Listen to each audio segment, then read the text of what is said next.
السلام علیکم عزیز طلباء، امید کرتی ہوں کہ آپ خیریت سے ہوں گے۔ آج ہم جماعت تاہم کی پہلی نظم حمد کے متعلق جو ہے وہ ہم پڑھیں گے۔ سب سے پہلے ہم اس کا تعارف کریں گے۔ تعارف میں حمد کے شاعر کا نام جو ہے وہ حفیظ جالندھری ہے۔ سب سے پہلے عزیز طلباء، ہمیں یہ پتہ ہونا چاہیے کہ نظم کہتے کسے ہیں، نظم کے لغوی معنی کیا ہے۔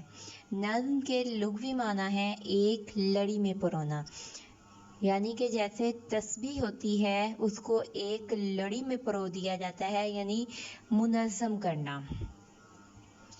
اگر ہم نظم کی تعریف کی بات کریں تو ایسی صنف سخن جس میں کسی ایک واقعے کو تسلسل کے ساتھ اشعار کی صورت میں بیان کیا جاتا ہے اسے ہم کہتے ہیں نظم۔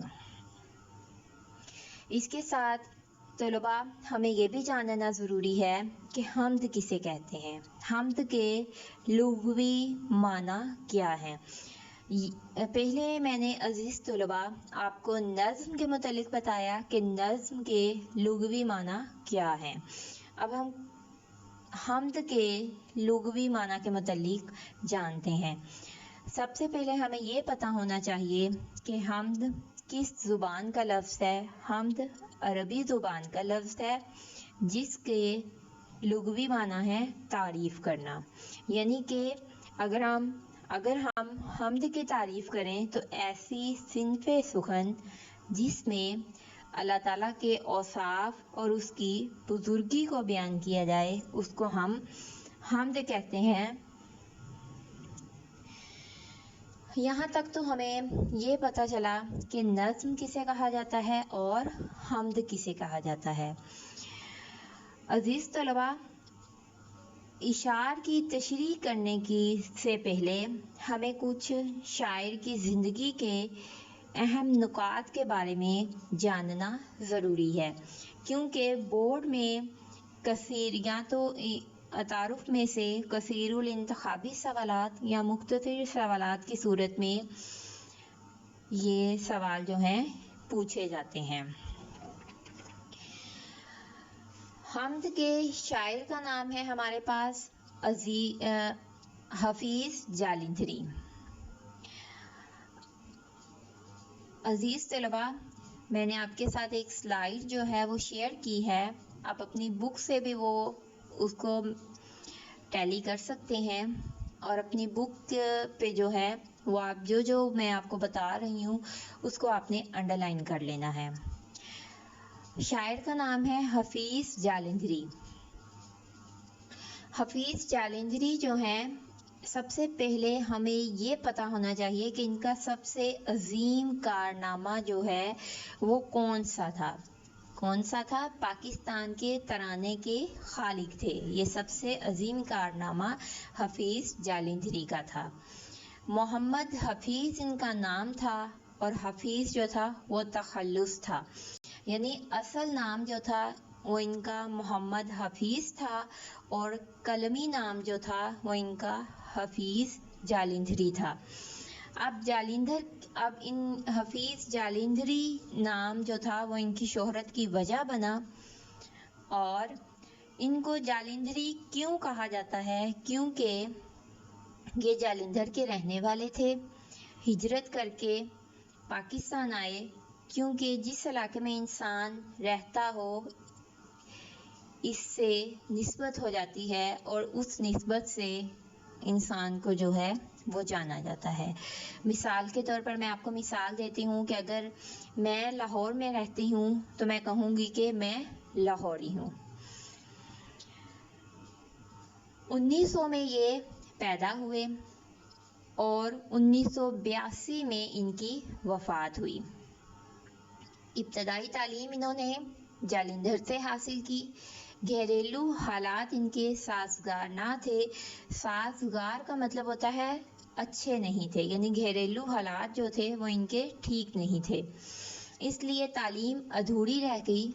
شعر و شاعری کا فطری ذوق تھا۔ फितरी यानी कुदरती तौर पर, ज़ौक़ यानी शौक़, कुदरती तौर पर शेर व शायरी का इनको शौक़ था। चुनाचे बचपन ही में शेर कहने लगे, यानी खुद से जो हैं वो शायरी करने लगे थे, खुद से अशार बनाते थे, खुद ही जो है वो लिखते थे जब ये स्कूल में पढ़ते थे। अब यहाँ हमें ये बात जानना सबसे ज़रूरी है कि इनकी तरबियत की, शायरी की तरबियत की असल वजह कौन बने थे। तो ये किसके शागिर्द थे? मौलाना ग़ुलाम कादिर ग़रामी के ये शागिर्द थे, जो कि इनकी शायरी में असल तरबियत की वजह बने थे। मुख्तलिफ़ अदबी रसाले में लिखते रहे, मुशायरों ने इन्हें शोहरत दी। मुशायरों का आपको पता होगा कि मुशायरा किसे कहते हैं। शायरों की जो महफिलें होती हैं उनको हम मुशायरा कहते हैं। मुख्तलिफ सरकारी महकमों से वाबस्ता भी रहे। 1947 में पाकिस्तान चले आए। 1982 में लाहौर में फौत हुए। इनका मज़ार इकबाल पार्क में मीनारे पाकिस्तान के करीब वाक़या है।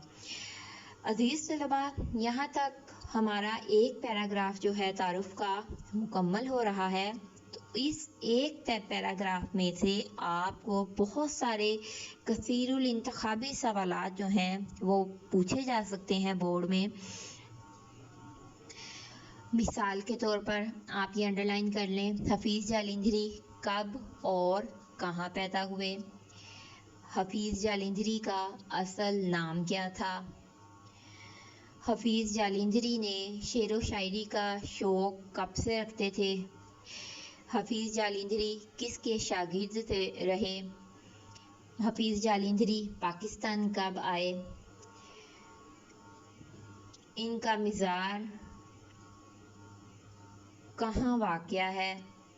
ये तमाम सवालात जो हैं ये या तो कसीरुल इंतखाबी सवालात की सूरत में या फिर मुख्तसर सवालात की सूरत में बोर्ड में आपसे पूछे जा सकते हैं।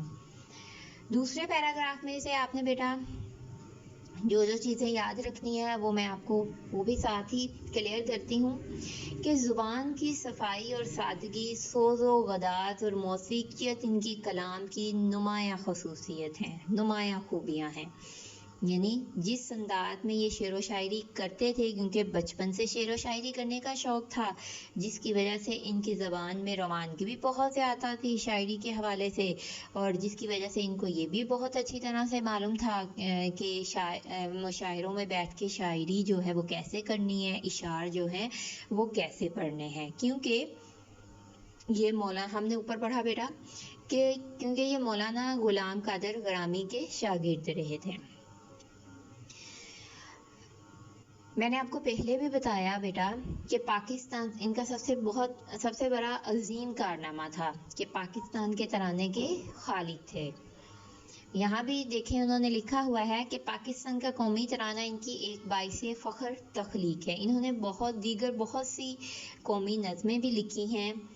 हफीज़ जालिंधरी एक कादिरुल कलाम शायर हैं, यानी अपने ही कलाम पर अबूर रखने वाले।